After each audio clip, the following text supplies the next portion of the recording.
Hey y'all, long time no see, long time no see. I know I've not uploaded this channel for about years at this point now, but I do believe that my life's in a good place now where I can start uploading YouTube videos again. So yeah, I didn't leave you forever, so I appreciate all, what's that, 66 of you that stuck around for this, so yeah, thank you so much. And yeah, let's get into the video here.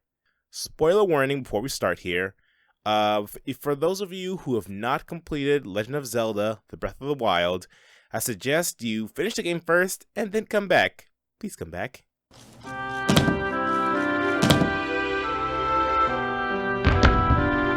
Spoiler warning done? Okay, let's begin. The champions of Hyrule from the Age of Calamity are a reflection of the Knights of the Round Table in Arthurian legend. Sounds crazy, right? Maybe, maybe not. But either way, let's get into it. First, the Sword in the Stone. For this video, I'll be using Sir Thomas Malory's Le Morte d'Arthur. Yes, Le Morte d'Arthur, I think I'm saying that right, as reference for the Arthurian legends. Yes, we are familiar with the story of the young boy who pulled the sword from the stone, marking him the true king of England and also the successor to Uther Pendragon. It was actually later that Arthur was gifted Excalibur from the Lady in the Lake, after his rivals were already defeated. And then, after Arthur died, it was returned to her by Sir Bedivere. So, the sword, right? Starting from Link to the Past in the early 1990s, the iconic Master Sword, ever since that time, must be drawn from stone, and only the chosen hero can wield it, marking him the next in succession of Heroes of Hyrule, aka just Link, right? Speaking of the game, it was actually in Link to the Past where players learned that Link himself was actually the last descendant of the Knights of Hyrule.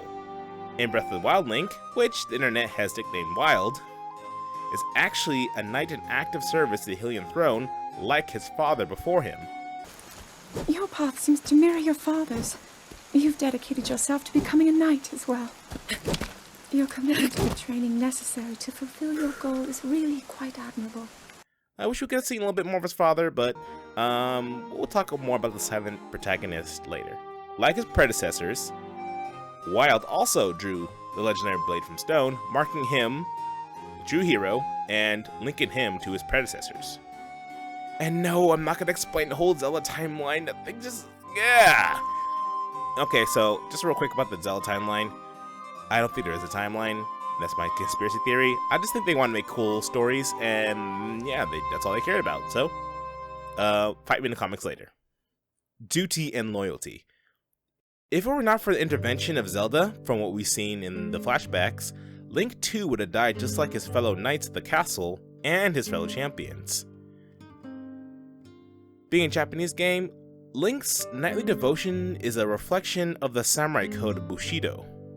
According to Inazo Nitobe's book, Bushido, the Soul of Japan, the samurai were ruled by 8 chief principles. Gi, righteousness. Yu, heroic courage. Jin, benevolence. Compassion. Rei, respect. Makoto, honesty. Meiyo, honor. Chugi, duty and loyalty. Jisei, self-control. Link had sworn on bended knee to protect the royal family as a knight of King Roham's court, just like his father before him, and then later to his lady, Princess Zelda. Well, does this sound familiar? Well, I hope it does, because this is a very similar oath that Sir Lancelot pledged to his lady Guinevere when he swore to be her champion whenever she needed him. This is a well-known romance, which actually ended up destroying the kingdom, but another time, another place, we'll talk about that. And between Zelda and Link, I mean, it's been an implied romance, but in this game, that is not the case at all. I do ship them, but not in this game, because Link doesn't even know who he is yet. The Bushido code of the samurai is like chivalry to the European knight. And no, chivalry is not just opening up doors for ladies and tipping your hat saying "my lady" and none of that neckbeard stuff. No. I might have insulted my audience, but you know, that's alright. Now, to quote the Lemuel author, I believe this is the best way to summarize what chivalry is actually about. Quote, "The King Arthur established all of his knights, and bestowed upon them riches and lands. He charged them to never commit outrage or murder, always to flee treason, and to give mercy for those who asked for mercy, upon the pain of forfeiture for their honor, and as status as a knight of King Arthur's forevermore. He charged them to always help ladies, damsels, gentlewomen, and widows, and never to commit upon pain of death. Also, he commanded that no man should take up a battle in a wrongful quarrel, not for love, look at you, Lancelot, nor any other worldly goods. So all the knights of the Round Table, both young and old, swore to uphold this oath, and every year at the high feast of Pentecost, they renewed their oath." Now, generally speaking, the resemblances between the shogunate system in Japan and the feudal system in Western Europe are quite astounding, despite being separated by time and distance. But that'll be something I'll investigate further, and I'll come back for that. Now, the history that created the culture that allowed the Legend of Zelda franchise to flourish will be looked at right now into Japanese modernization of the 19th and 20th centuries. Trading of ideas. After codifying the nation from the rest of the world for about 220 years during that part of the Edo period, known today as Sakoku, the Japanese people thought themselves as a pretty modern society. But after the forced reopening at the command of Commodore Matthew C. Percy at the signing of the Kanagawa Treaty, the Japanese people had quite frankly embarrassing experiences trading with the Western world. So, what do? Thomas Sowell, in his book Basic Economics, claims that the Japanese were open to learning from other cultures, and that humbleness to experience led them to become a dominant economic and at one point a military force despite having very little natural resources. With the exchange of goods also comes culture and stories, and that's been repeated in human history hundreds of thousands of years and hundreds and thousands of times.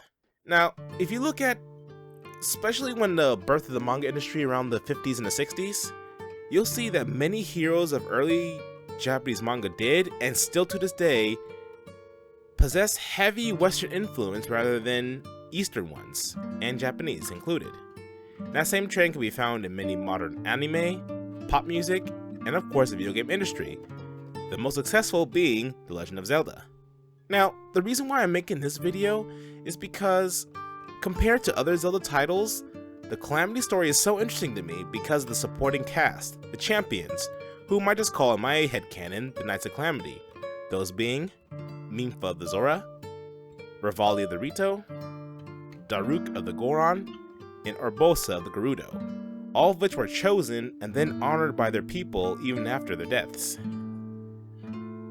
It's also implied that they also swore an oath to the Healing Crown. In Arthurian legend, Sir Ban and Sir Bos were monarchs like Minfa, who would succeed her father at the throne of Zora until her untimely death, and Urbosa was the chief of the Gerudo, which it seems that seems to be a what's what I'm looking for? That seems to be a inherited title. If we're just looking at her successors. Other Knights of the Round Table, which ranged from anywhere from 100 to 300, earned their seats on the table by their feats and their reputation, similar to how Revali and Daruk were not the leaders of their respective peoples, but became representatives because of the battle prowess. Revali with his bow, and Daruk with his, And scholars of Arthurian legend theorize that the famous Round Table is the shape of it was for two reasons. One, the world itself was round, therefore the knights seated at the Round Table represent the world of Christendom.